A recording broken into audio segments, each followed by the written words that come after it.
historian tell how it was. They toiled westward on the sun's path, and by strength and skill and valor, they rolled the unknown back before them. The continent was crossed. The Republic had reached its farthest frontier. Meriwether Lewis's dream had come true.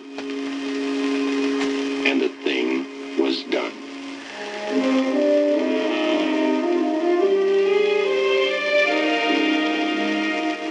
Here on the river where they set forth, we have raised a monument to their dream, and to all those who followed on the way west.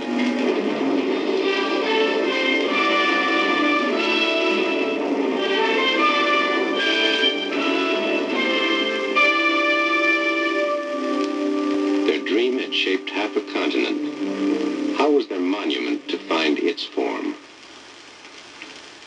Across time, said architect Eero Saarinen, an absolutely simple shape has given the great memorials their significance and dignity.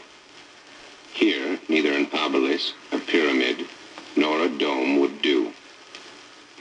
In this place, for our time, a great yet simple arch did seem right.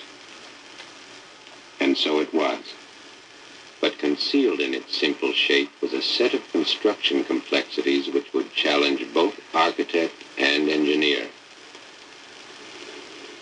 Unlike the arches of antiquity, it was too high to be built with scaffolds.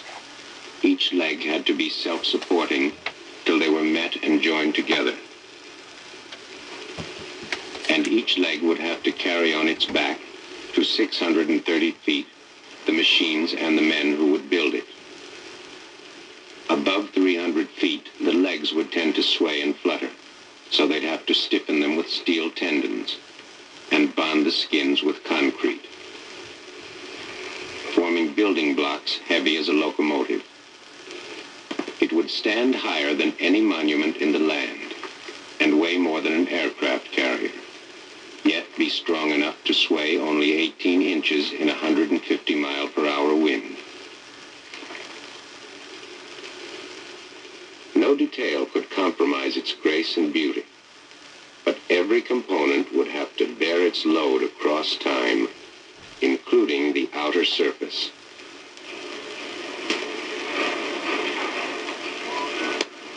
In the winter of 1962, the work was begun.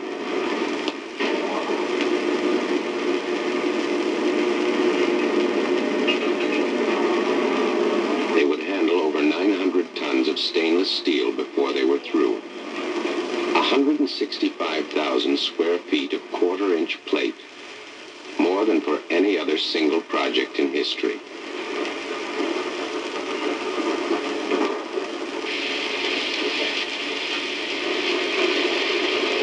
Giving the metal its form, they would weld it, scribe, saw, shave, grind, mold, and sculpture the steel.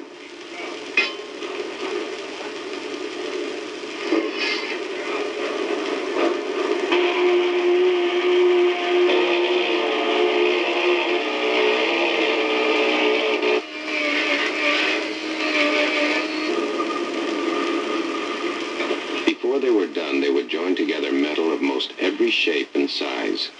Some 500 tons of stiffeners and tie rods, 2,000 tons of carbon steel plate. All this they would marry to the stainless, creating steel rectangles larger than a boxcar.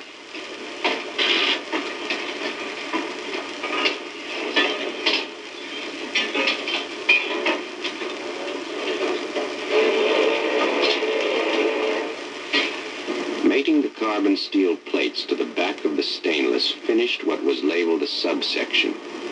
Here they called it simply making a sandwich. A 15-ton, 2-ply, 12 by 54-foot special.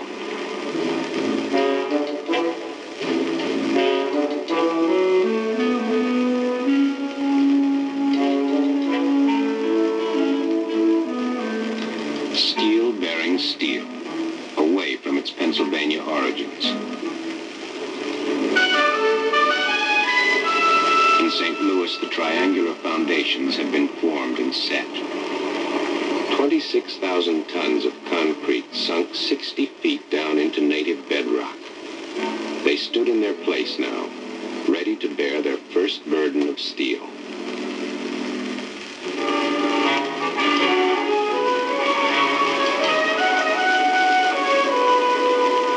It was moving westward, at a pace the pioneers could not imagine, but on a path they had carved themselves.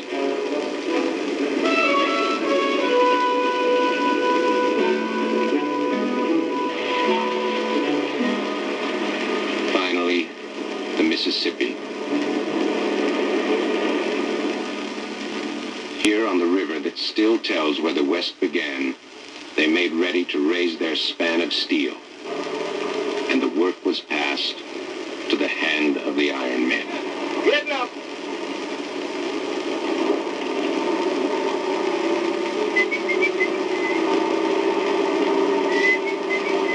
They set forth in the spirit of those who had walked this same ground more than a century before.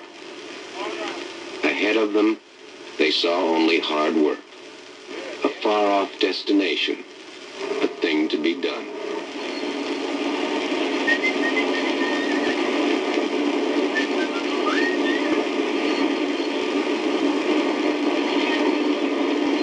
They'd push 15 tons a fraction of an inch, lining it up precisely for the welder's final touch.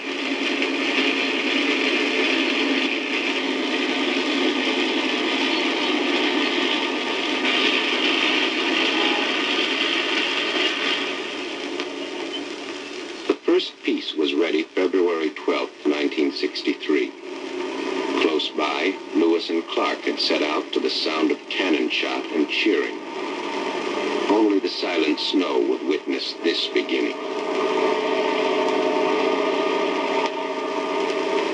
Their goal was over 600 feet and several seasons in the distance. But they had begun. That side's pretty good. Let's look at the other. Here their progress would be measured in 50-ton steel triangles, put together by men who were closer kin to the trappers and pioneers than they knew. Hey, Jim. Take that tag line under over there. Take that tag line under. Hey, They too were a mixed and scattered breed, men given to roaming and reshaping the face of the land.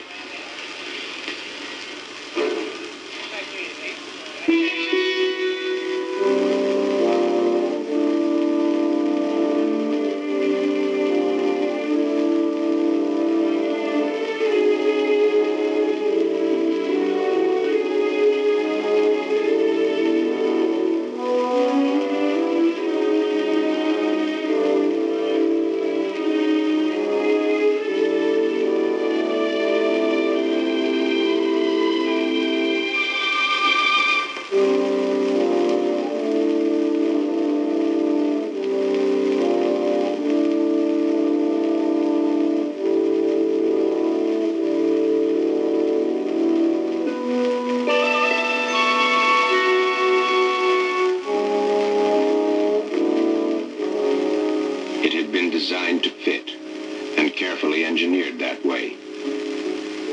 But there were times when its builders would have to reach back for the same tools they had used for 100 years.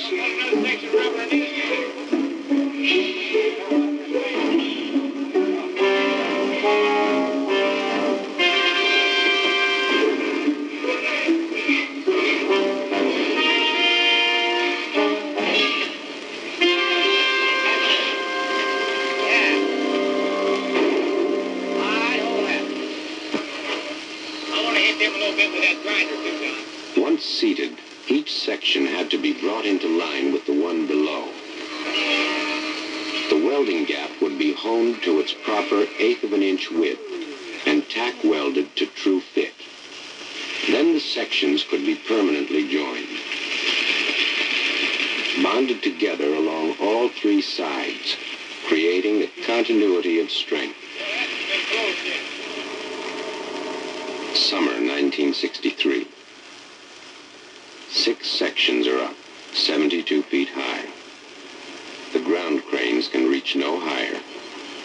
problem: how to raise the remaining sections. Answer: first, fix supporting columns on the back side and lift the work scaffolds into place.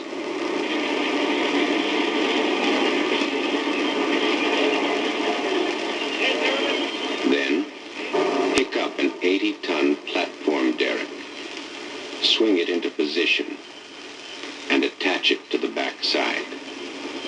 Now it will hoist the sections and itself the rest of the way.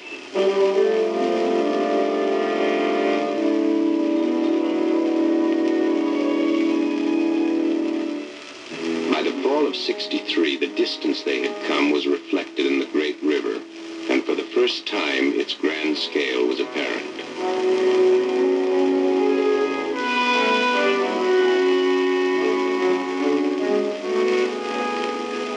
Moving into 1964, they were approaching 300 feet.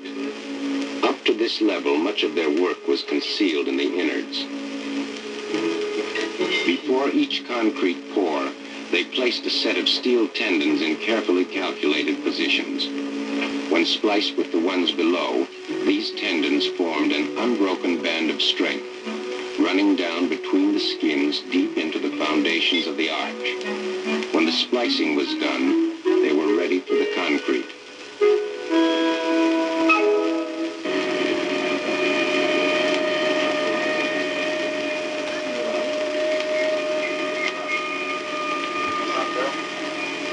They brought up over 25,000 tons of it, and its weight between the skins gave greater stability to the legs.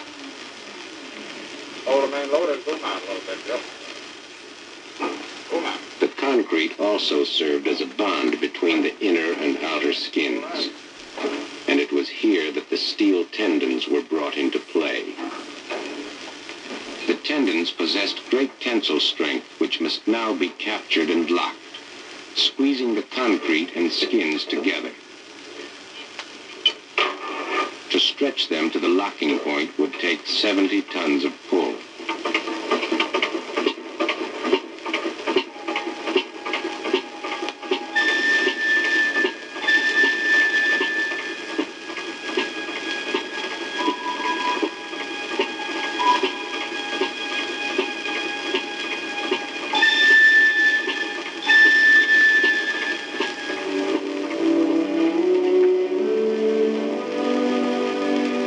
Summer 1964. They have built a railroad into the sky and moved the creeper derrick up its tracks.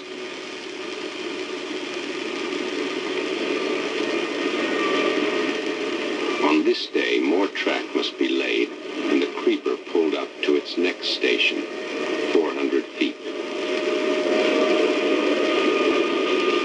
First, the steel I-beam track is maneuvered onto the backside, eased into position, and bolted to the leg.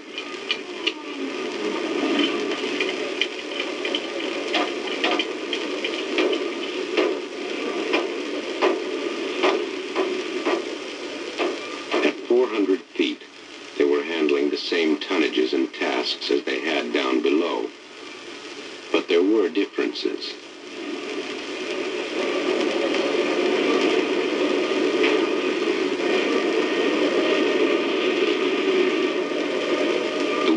Increased with the height. They could feel more shift and sway in the legs, and they had less room.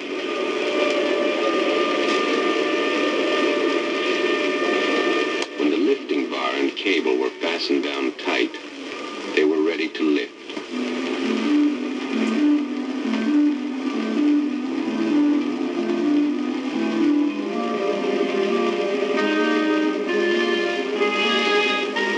To stay within reach of its work, the 80-ton creeper would haul itself up 4 sections at a time to the top. And they would have to bring it down the same way, taking the track off as they went.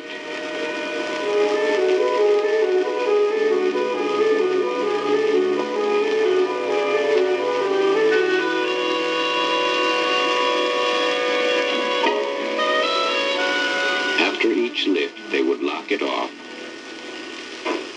level and adjust the platform legs. Then they'd be ready once more to build higher.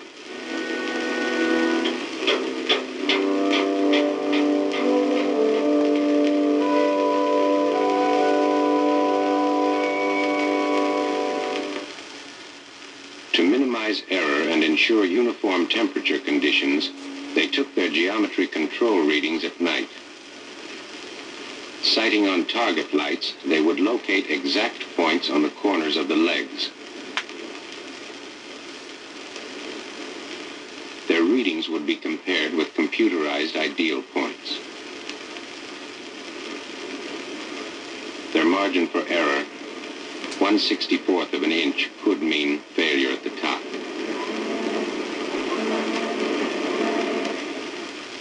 Coming up easy. Oh, Terry. June 17th, 1965. On this morning, a 60-ton bridging strut will be lifted 530 feet. They have raised the legs too high now to stand alone.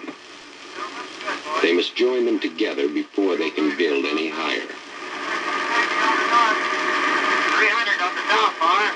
About got 300 right now, but 300 feet. Oh, we're right on the money. Yep, bar, just give me a read about every 15 or 20 feet now. It's getting pretty high. 419. 420 going through the shell. Oh, he's the read 420. We're right on the money.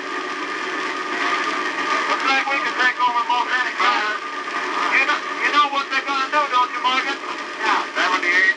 No, I'll be here. 79. 480 going through the shell. 480 feet. Okay, Bill, a big load's even with the top of the order. 500 feet. Easy now, Bill, easy. I might stop you any time now. Hold that, Bill. Hold that. All right, both sides to top, boy. Yeah. All right, now, Bill, we're going to get our swing. We're going to get our swing. So swinging right, easy. Swinging right just as easy as you can. Just keep her nice and easy. Easy now, that's close. Hold that swing. Have we got any bolt pins, Vito? What do you say? Have we got any bolt pins? Oh, big bolts? Yeah. Yeah, they're putting them in now. Put lots of them in. Oh, good. You going in all right, huh? Don't seem to be having a bit of trouble. Oh, good. Well, that thing was tough, wasn't it? I figured it'd get a little belly in her and maybe, you know. No, but we picked it down here. It was stiffer than the devil. No, that's a good support. Boy, it is. I'm kind of glad to see it in there, too.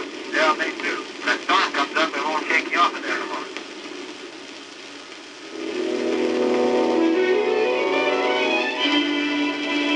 Late summer 65. They've gained the pitch-over point and can see now the cross-section of their work. The decreasing distance between them has become the measure of their goal.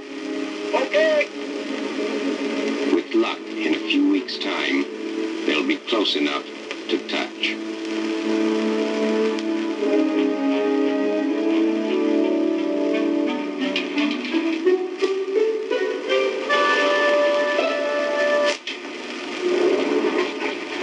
September 1965.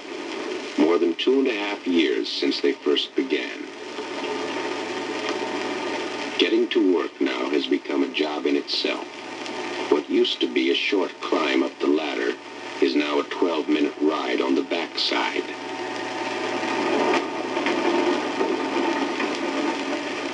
There were other signs. The decreasing size of the sections told them how far they had come.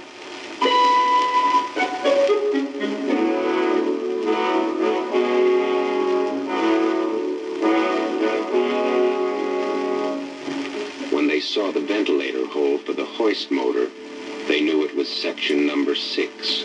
Only 5 more to bring up.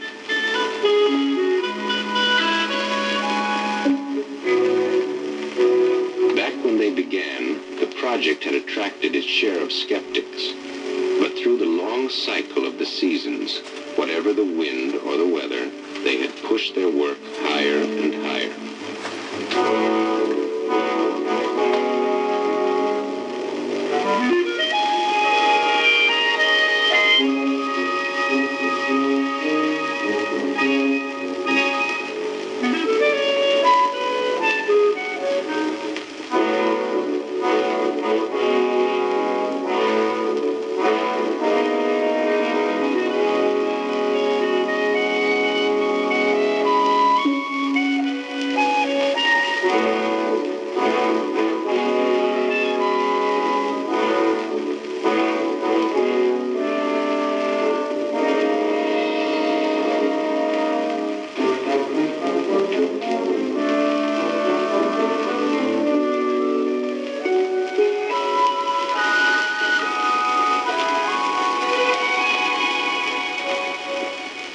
In the beginning, it was predicted that 13 of them would never make it this far, but not a single man would be lost.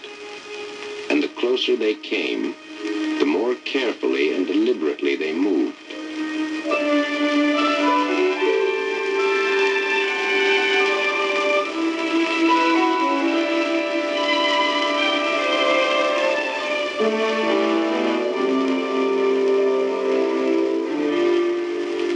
Section by section, piece by piece, they were closing in on their goal. And though no one spoke openly of it or revealed any outward sign, the end was clearly in sight.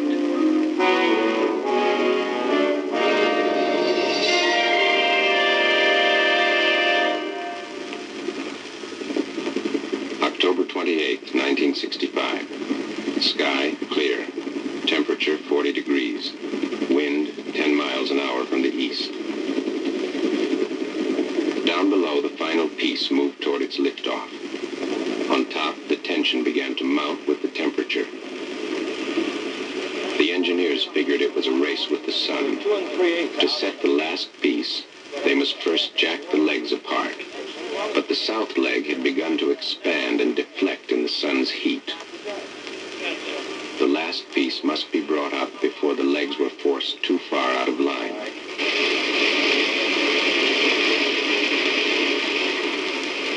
They would fight the heat with as much water as they could pump.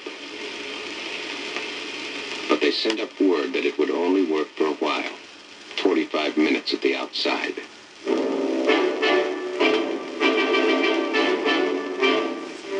Now they would shove 500 tons of pressure against the legs, jacking them slowly apart the final 4 feet they needed.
The flight's right about even with the top of the ocean.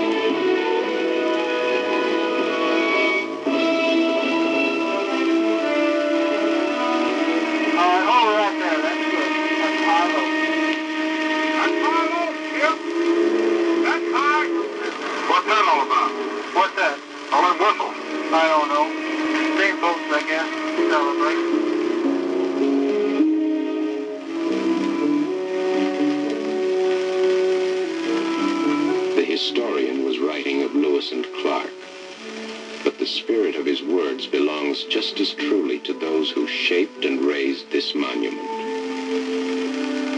By strength and skill and valor, they rolled the